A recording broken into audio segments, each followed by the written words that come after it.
tout ce qui doit être réglé le sera par le feu et par l'épée.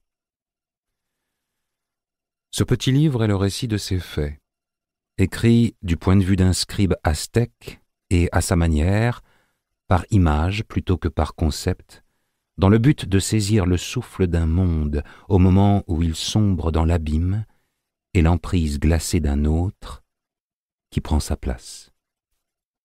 New York, septembre 2024. 4 hommes, vêtus de marron, accompagnent le président de l'autorité palestinienne.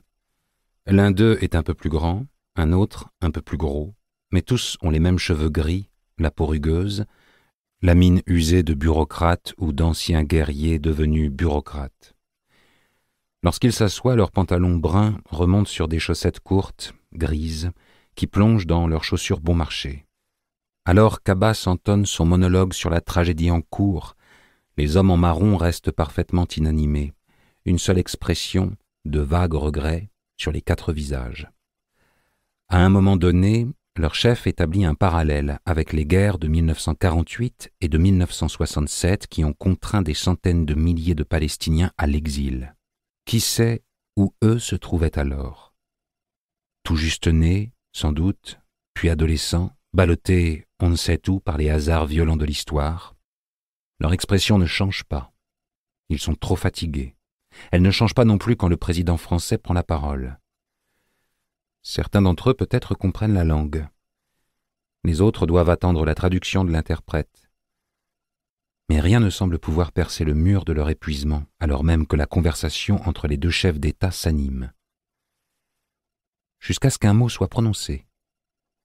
Un seul mot, inattendu dans le flux de tous les mots convenus, classés à l'avance parmi les millions de mots qui peuplent ce type de rencontre. À ce mot, les hommes en marron s'animent. Leurs corps affaissés se tendent vers les 2 présidents, leurs yeux soudain brillent, ils sortent des petits carnets, commencent à prendre des notes et échangent des regards furtifs, presque réjouis. Personne n'incarne mieux que Lula ce mélange d'hommes d'État et de gamins que Mérimée observait déjà chez Palmerston. Il s'embrouille, appelle Macron Sarkozy.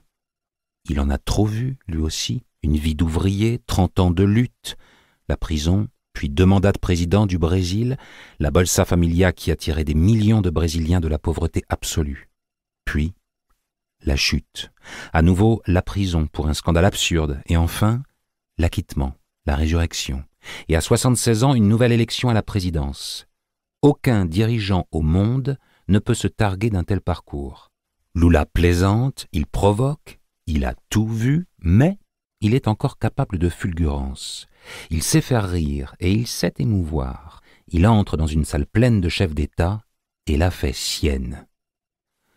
À la fin de la réunion, il évoque Haïti, sa capitale, aux mains des gangs. Il s'engage à s'en occuper.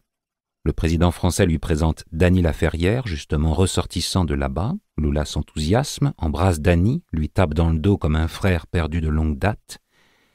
Et voici un autre écrivain, lui dit Macron. Mais je ne suis qu'Italien, lui dis-je un peu embarrassé. Lula rigole, me console d'une accolade. Le garde du corps du président iranien s'est placé devant la porte de la petite salle où son patron discute avec le président français. L'agent du groupe de sécurité de l'Élysée s'approche de lui. « Monsieur, vous ne pouvez pas stationner là. » L'Iranien ne bronche pas.